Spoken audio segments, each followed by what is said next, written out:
My name is Miriam Tribe and I'm an artist, and I do a lot of textile designing and printmaking. I stamp on fabrics, I carve stamps, and just traditional printmaking as well. I am really inspired by nature. I live right by the Wasatch Mountains and I love to look at the different colors and different times of day. I was really excited as an artist to get my hands on a mint, and I was really excited by the idea of kind of taking stamp making or stamping as a hobby to kind of transition it into art.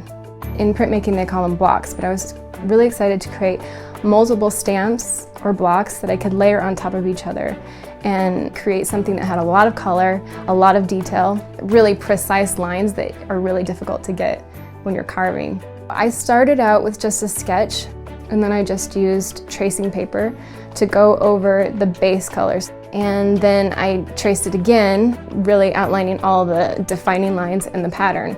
I scanned it in, and then just using the image trace feature in Illustrator, I was able to turn that into a vectorized image that I could then send to the mint.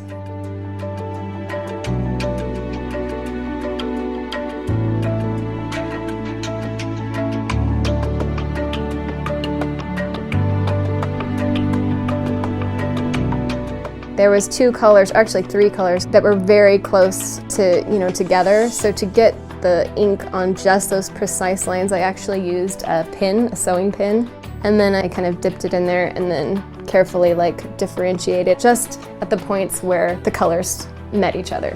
For the detail in the basket here, I wanted kind of a darker version of the ash pink, so I actually mixed the ash pink with the brown and came up with this really awesome maroon color for the detail. So that was something that I discovered, that you can easily mix the colors. That's nice because the initial package that you buy comes with primary colors, so you can easily mix any color basically. You just have to kind of think outside the box.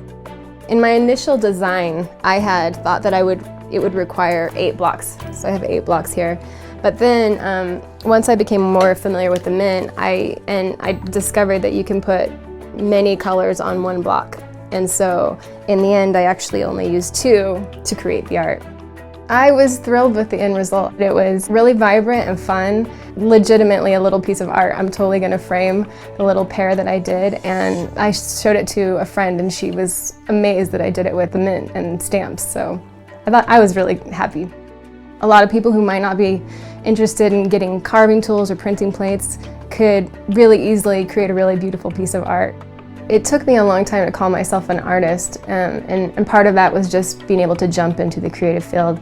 And I think the mint is just an awesome way to jump in, especially if you're a teacher and if you're working with people who aren't printmakers. They could still approach the things you love using the techniques of your art form and do it really easily and feel really proud of their art. So that's really cool.